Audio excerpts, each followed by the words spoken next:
did before the beginning of this was a critical thinking of a very complex, very, very advanced sort of mathematical logic in critical thinking, and the idea was to try and see how an agent came to know at a very, very advanced level. Like, how is it that an agent comes to know some state of affairs delta? How do you come about knowing something? The ways in which the agent comes about acquiring, possessing, if you will, consuming, in a Nietzschean sense, knowledge, is itself contingent on some of these facts, right? Sensation.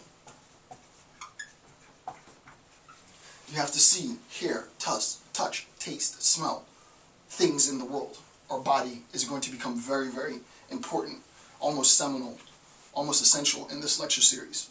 Time and time again, philosophers will refer back to the physical body and talk about the relationship that the body plays in the acquisition and the understanding of both what we perceive to be the external world, if there is even an external world, and the contents of our mind. The more advanced that our epistemology gets is the more specific that relationship will become, right? And that relationship, as we'll see later, will sort of formalize itself initially in what's known as a correspondence theory of truth, but we have tons of hours to go before we even approach that, right? The initial question is, well, what is the relationship between the contents of my mind and the things in the world?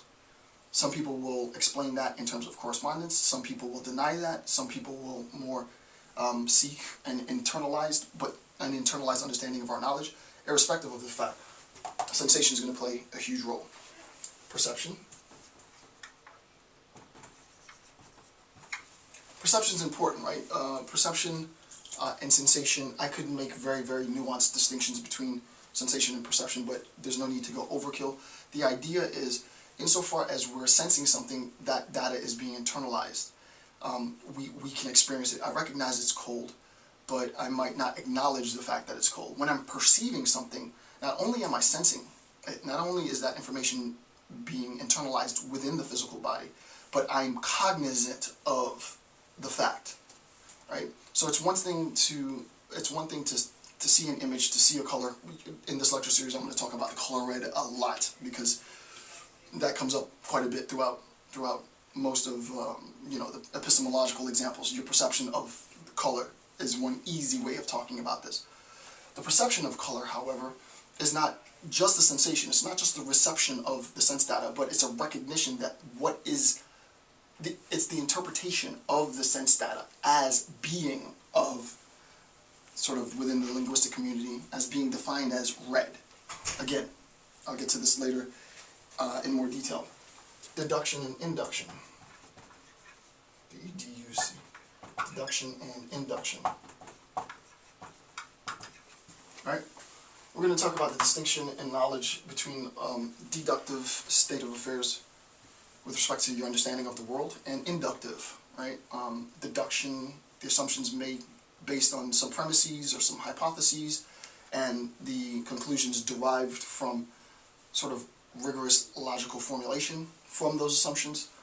Induction, the facts that exist, and the facts that exist in the world, sort of the reoccurrence, the repetition of the sequencing of those facts, and interpretations made on varying degrees of strength based on the likelihood of a similar occurrence. So that might sound a little crazy at first. Basically, all it means is, the sun rose for the past, 500 years.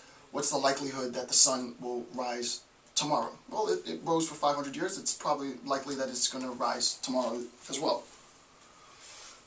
Memory and testimony.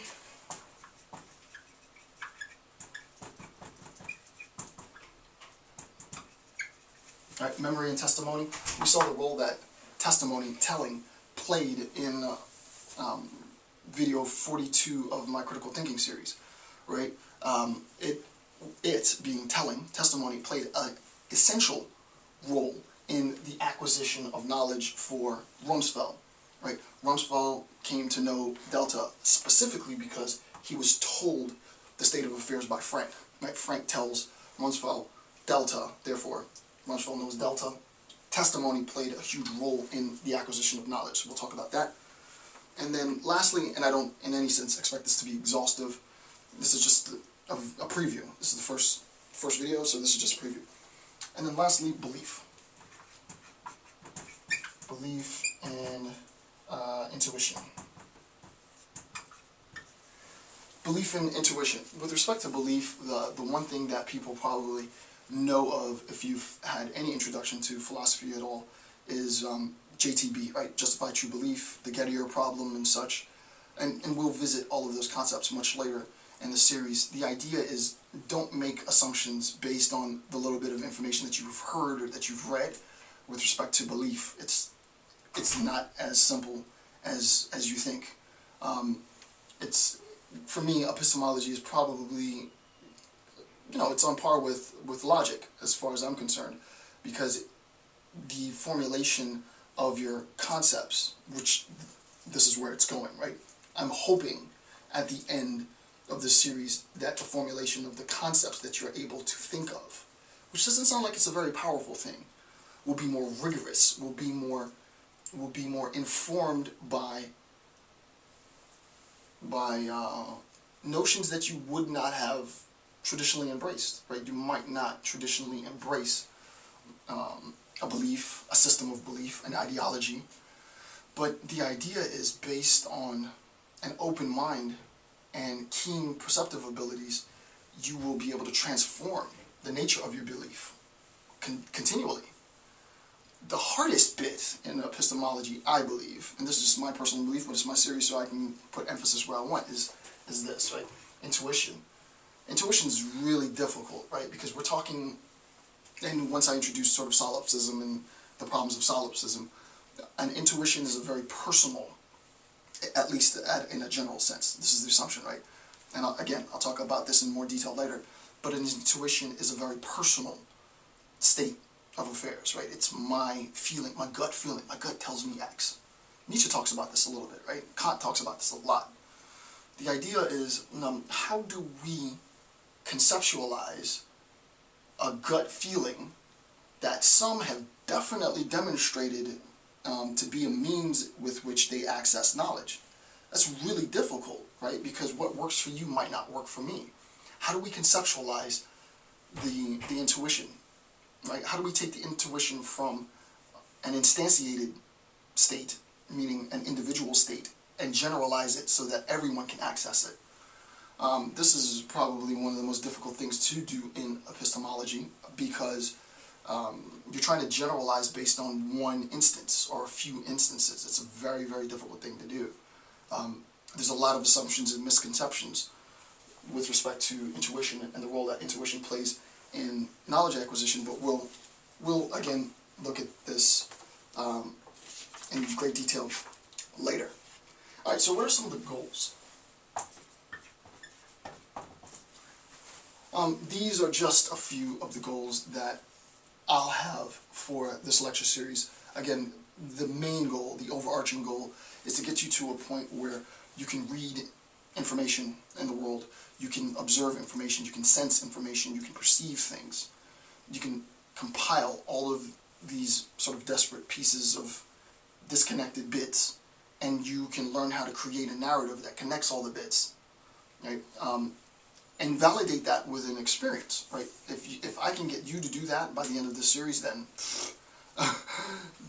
my contribution to society is further reinforced, right? The idea is to get you to the point where you can process very, very, very complex information and make sense of it and be able to interpret it, deliver it, communicate it, redefine it in very simple terms. So, increased knowledge, right?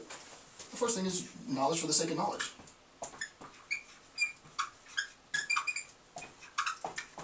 Right?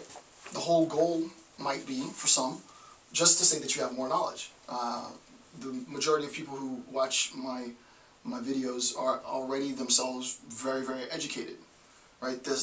My lecture series aren't for the masses. I'm never going to be, even though I'm approaching 1 million views, which is going to be huge. I can't believe that. I'm a couple thousand views away from 1 million, which is insane. Who's watching? Who's watching these videos?